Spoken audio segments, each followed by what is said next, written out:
बिस्मिल्लाहिर्रहमानिर्रहीम, अस्सलाम वालेकुम। Welcome to my YouTube channel maths with Afsha. Students, हम लोग कर रहे थे एक्सरसाइज 12B। एक्सरसाइज 12B के क्वेश्चन नंबर 1 से 3 तक इनकी वीडियो मैं अपने चैनल पे अपलोड कर चुकी हूँ। आज की वीडियो में क्वेश्चन नंबर 4, 5 एंड 6 करेंगे। क्वेश्चन नंबर 4 में आपको कहा जा रहा है which of the following statements are true, give reason. यानी ये जो आपको स्टेटमेंट्स दी गई है, आपने बताना है कि इनमें से कौन सी स्टेटमेंट ट्रू है और कौन सी फॉल्स है, तो उनकी रीजन भी आपने बतानी है। ठीक है, सबसे पहले देखिए, आ रेक्टेंगल इज आ पैरेललोग्राम। वो कह रहे हैं कि एक रेक्टेंगल पैरेललोग्राम है, तो ये स्टेटमेंट क्या है, ट्रू है। तो यहाँ पे पहले तो हम लिख लेते हैं ट्रू। और ये क्यों ट्रू है, इसका आंसर मैं आपको देती हूँ। आप आ जाएंगे पेज नंबर 164 पे। Rectangle is a parallelogram in which all angles are right angle. कि रेक्टेंगल जो है एक ऐसी पैरेललोग्राम है जिसमें तमाम एंगल्स क्या है, राइट एंगल्स है। राइट एंगल कौन से होते हैं, 90 डिग्री वाले एंगल्स। ठीक है, तो आप इसके रीजन में क्या लिख देंगे, आपने इसके रीजन में ये लिख देना है जो मैं आपको अभी बता रही हूँ। आप लिखेंगे rectangle is a parallelogram in which all angles are right angle. ठीक है, अब नेक्स्ट में करते हैं। अब इसका नेक्स्ट पार्ट में देखें आप, पैरेललोग्राम इज रेक्टेंगल। पैरेललोग्राम एक रेक्टेंगल शेप है या रेक्टेंगल उसको कहा जा सकता है, तो ये स्टेटमेंट फॉल्स है। क्यों फॉल्स है, ठीक है, देखें पैरेललोग्राम में, ठीक है, तमाम एंगल्स 90 डिग्री के नहीं होते। ठीक है, नेक्स्ट में देखें, every square is a parallelogram. Every square को पैरेललोग्राम कहा जाता है या एवरी स्क्वायर पैरेललोग्राम है, तो ये स्टेटमेंट हमारी ट्रू है। अब यहाँ पे देखें, ये आपको स्क्वायर शेप नजर आ रही है और ये कौन सी कैटेगरी से बिलोंग करती है, पैरेललोग्राम से। ठीक है, तो आप इसके रीजन में लिख देंगे स्क्वायर की। ठीक है, यहाँ पे देखें, आप लिखेंगे square is a rectangle with 4 equal sides. तो ये आप इसकी रीजन लिख देंगे। ठीक है, आपको समझ आ गई है। नेक्स्ट में देखते हैं। नेक्स्ट में देखें, आपको कहा जा रहा है every square is a rhombus. के हर स्क्वायर जो है वो रोम्बस है, तो ये स्टेटमेंट भी हमारी क्या है, ट्रू है। कैसे ट्रू है, अब देख लेते हैं कि हर स्क्वायर जो है रोम्बस है या नहीं है। तो स्टेटमेंट ट्रू है, तो इसके बारे में मैं आपको बता देती हूँ। ये देखें, ये स्क्वायर है जिसमें 4 इक्वल साइड्स होती हैं। ठीक है, रोम्बस में देखें rhombus with all 4 sides are equal. इसमें भी चारों साइड्स इक्वल होती हैं और हमारी जो स्क्वायर शेप है उसमें भी चारों साइड्स इक्वल होती हैं। ठीक है, तो ये स्टेटमेंट फिर क्या होगी, ट्रू। तो इसमें आप जो रीजन में क्या लिख देंगे, 4 साइड्स आर इक्वल। ठीक है, नेक्स्ट में देखें, every rhombus is a square. Her rhombus जो है वो क्या, स्क्वायर हो सकती है। तो ये स्टेटमेंट हमारी क्या हो जाएगी, फॉल्स। क्यों फॉल्स हो जाएगी, क्योंकि 90 डिग्री एंगल की वजह से फॉल्स हो जाएगी। ठीक है, क्योंकि जो स्क्वायर है उसमें 90 डिग्री के एंगल बनते हैं जबकि रोम्बस में नहीं। अब नेक्स्ट में देखें, जो 6 है, every rectangle is a rhombus. क्या हर रेक्टेंगल रोम्बस है, तो ये स्टेटमेंट भी फॉल्स है। ठीक है, ये रेक्टेंगल है। ठीक है, रेक्टेंगल की डेफिनेशन आपको यहाँ से आपको बता रही हूँ, प्रॉपर्टी कि इसके जो एंगल्स हैं वो सारे क्या होते हैं, राइट एंगल, मतलब 90 डिग्री के। और वहां पे हमसे ये पूछा जा रहा है कि रेक्टेंगल जो है क्या वो रोम्बस है। और रोम्बस के बारे में आप देखें, रोम्बस में 4 साइड्स इक्वल होती है। ठीक है, यहाँ पे एंगल्स की बात हो रही है और वहां पे 4 साइड्स की बात हो रही है, तो इसलिए ये स्टेटमेंट फिर क्या हो जाएगी, फॉल्स हो जाएगी। तो यहाँ पे आप फॉल्स लिख लेंगे। नेक्स्ट में आपको कहा जा रहा है a kite is a parallelogram. एक काइट जो है वो पैरेललोग्राम है, तो ये स्टेटमेंट भी हमारी क्या है, ये फॉल्स है। तो ये कैसे फॉल्स है, तो ये मैं आपको बता देती हूँ। बैक पेज 164 पे ही आप आ जाएं।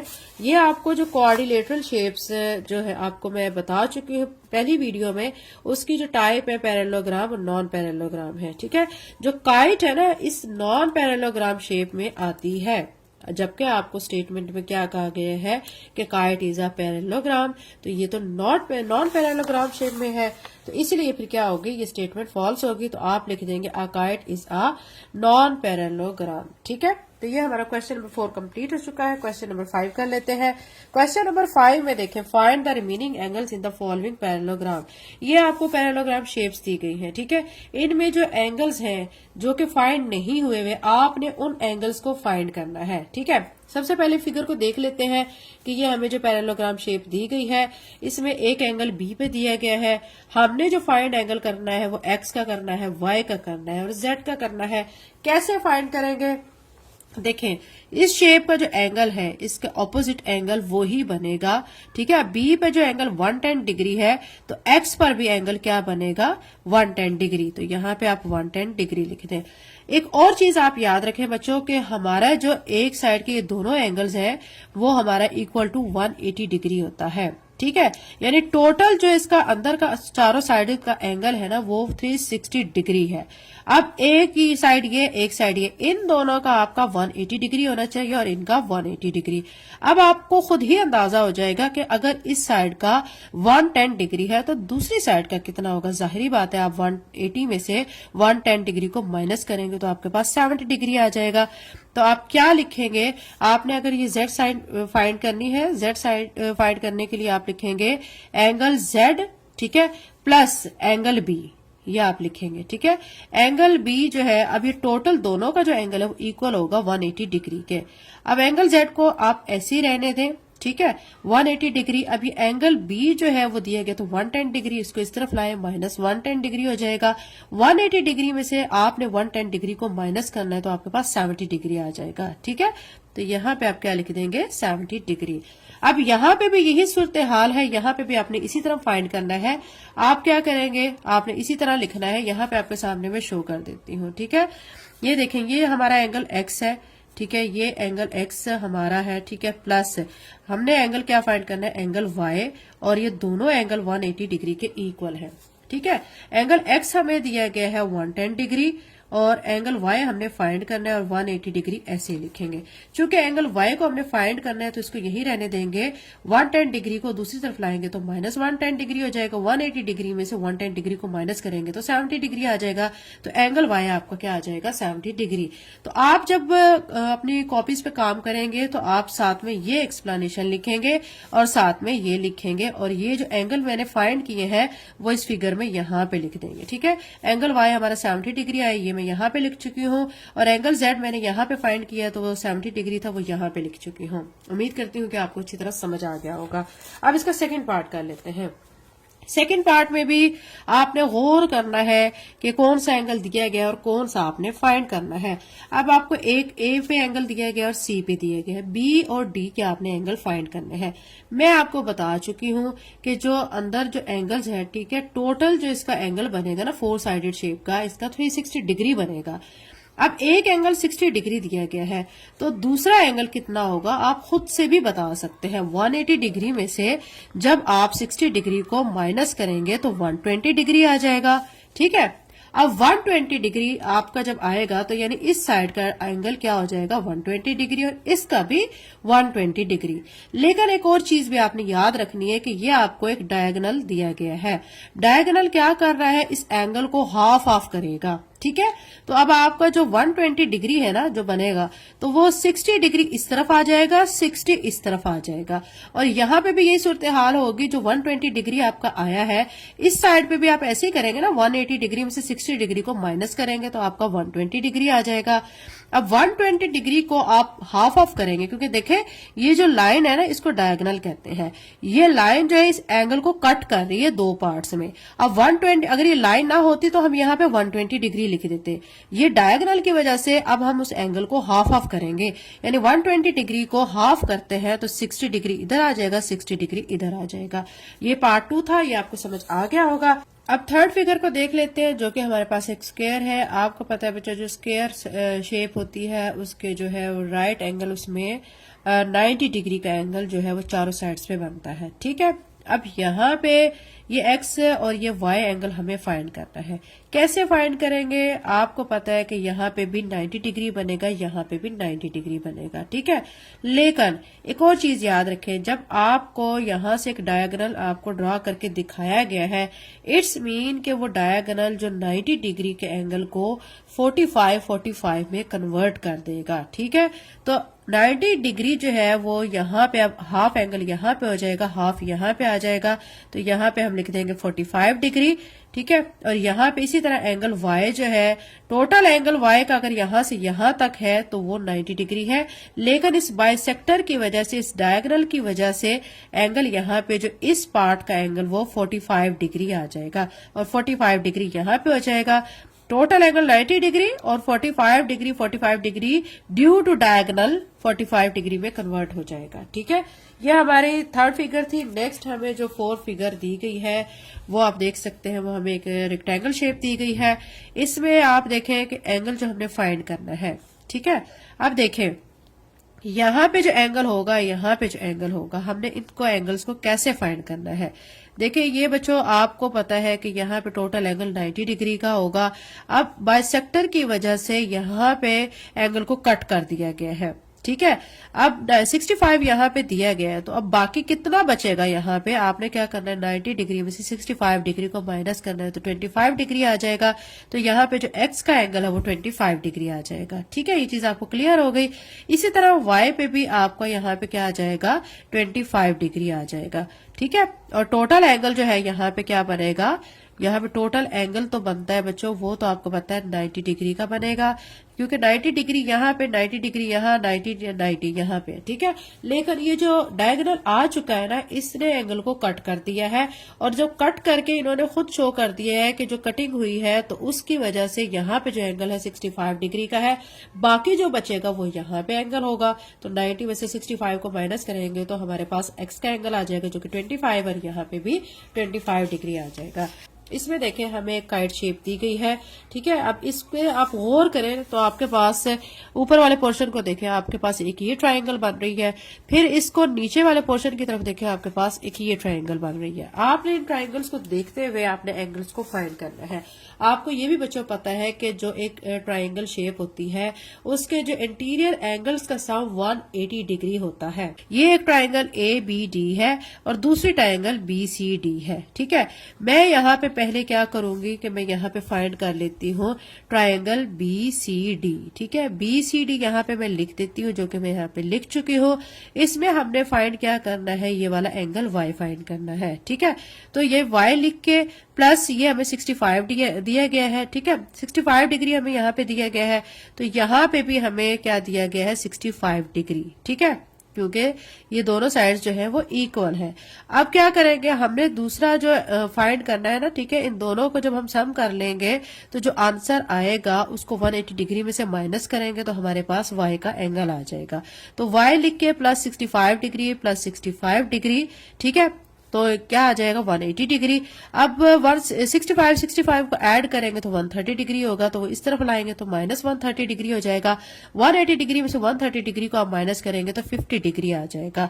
तो यानी वाई पर जो एंगल बनेगा ना वो 50 डिग्री का बनेगा, तो यहाँ पे आप 50 डिग्री लिख देंगे। ठीक है, अगर वीडियो की समझ नहीं आती, कोई क्वेश्चन समझ नहीं आता, तो ये मैं बच्चों को बार बार कहती हूँ कि वीडियो को बैक किया करें, फिर से समझा करें, क्योंकि फर्स्ट टाइम जो चीज हमें समझ नहीं आ रही होती, जब हम उसको सेकेंड टाइम वॉच करते हैं तो वही चीज हमें, हमारे कॉन्सेप्ट फिर क्लियर हो जाते हैं। ठीक है, जो चीज समझ नहीं आ रही होती तो फिर हमें आंसर वीडियो के अंदर ही मिल जाता है। क्योंकि बहुत से बच्चे जब कमेंट कर रहे होते हैं और ये पूछ रहे होते हैं कि इसका आंसर ऐसे कैसे आया है, और मैं जब उन बच्चों को रिकमेंड करती हूँ कि आप वीडियो को बैक करके दोबारा से आप देखें, तो वो उनको फिर अच्छी तरह उनका कॉन्सेप्ट क्लियर हो जाता है। तो जल्दबाजी मत किया करें बच्चों। ठीक है, आपको ये भी पता है हेस्ट मेक वेस्ट, जल्दबाजी में नुकसान होता है। तो आप आराम से, अगर कोई चीज समझ नहीं आती तो वीडियो को बैक करके फिर से समझा करें। ठीक है, और उम्मीद करती हूँ कि आपका सारी चीज की उस वक्त फिर समझ आ जाया करेगी। अब नेक्स्ट हम देख लेते हैं ट्रायंगल। ये ट्रायंगल BCD का तो एंगल हम सॉल्व कर चुके हैं। अब ABD को देख लेते हैं। तो अब यहाँ पे लिख देंगे ट्रायंगल ABD। ठीक है, अब इसमें देखें एक एक्स, ये वाला एंगल, ठीक है, और यहाँ पे दूसरा एंगल कौन सा होगा उसको भी हम एक्सपोज कर लेते हैं, और ये एंगल 110 दिया गया है, 110 लिख देते हैं। ठीक है, एक्स में एक्स को ऐड करेंगे तो 2x बन जाएगा। ठीक है, और 110 डिग्री को जब हम इस तरफ लाएंगे तो 180 डिग्री में से माइनस करेंगे तो 70 डिग्री बचेगा। अब चूंकि आपको x की वैल्यू को फाइंड करना है, x के साथ 2 मल्टीप्लाई हो रहा है, दूसरी तरफ आके डिवाइड हो जाएगा, 70/2 हो जाएगा। अब 2 के टेबल में दोनों की कटिंग करें, 2 1 जार 2 और यहाँ से 2 3 जार 6, 1 इसके सामने आ जाएगा, 2 5 जार 10। ठीक है, तो ये 35 डिग्री, यानी x का जो एंगल है वो 35 डिग्री आ चुका है। तो यहाँ पे आप 35 डिग्री लिखेंगे, यहाँ पे भी आप 35 लिखेंगे। अब आप देखें 35 को ऐड करें 70 डिग्री, और ये 110 को ऐड करेंगे तो आपका 180 डिग्री आ जाएगा, जो कि सम ऑफ इंटीरियर एंगल हमारा क्या होता है, 180 डिग्री होता है, जो कि हमारा आ चुका है। ठीक है, अब हम चलते हैं अपनी लास्ट फिगर की तरफ। आप इस फिगर को देखें और इस पे गौर करें।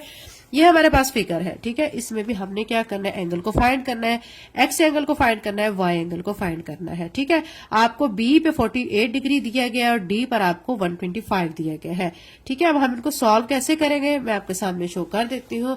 आपने सबसे पहले ये जो वाई पर एंगल को फाइंड करना है ना, तो उसके लिए आप क्या करेंगे, एंगल वाई प्लस, देखिए इस तरह दोनों साइड्स को आप देख रहे होते हैं ना, प्लस 48 लिखेंगे और इक्वल टू 180 डिग्री लिखेंगे।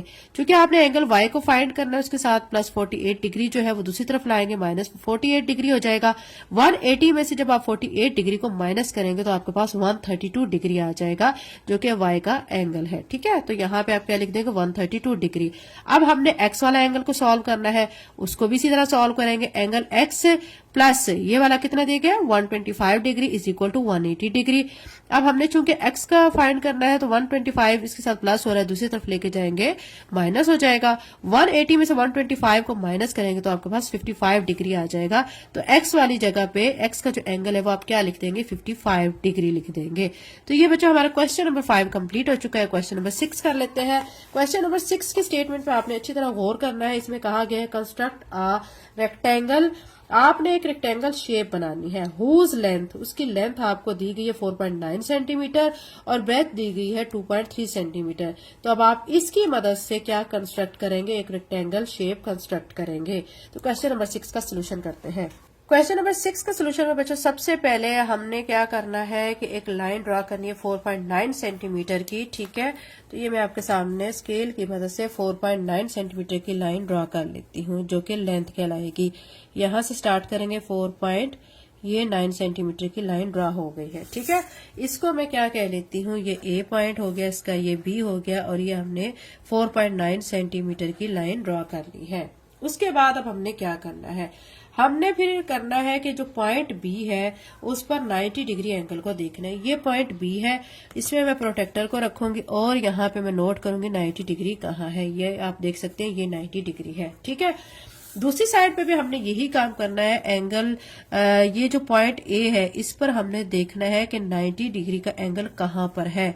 तो ये इसके ऊपर आप रख के देख सकते हैं कि ये 90 डिग्री ये है, तो यहाँ पर एक डॉट ऑफ लगा लें, ठीक है। फिर क्या करेंगे, आप स्केल की मदद से इसको ज्वाइन कर लेंगे, ठीक है। तो ये मैं आपके सामने ज्वाइन कर लेती हूँ।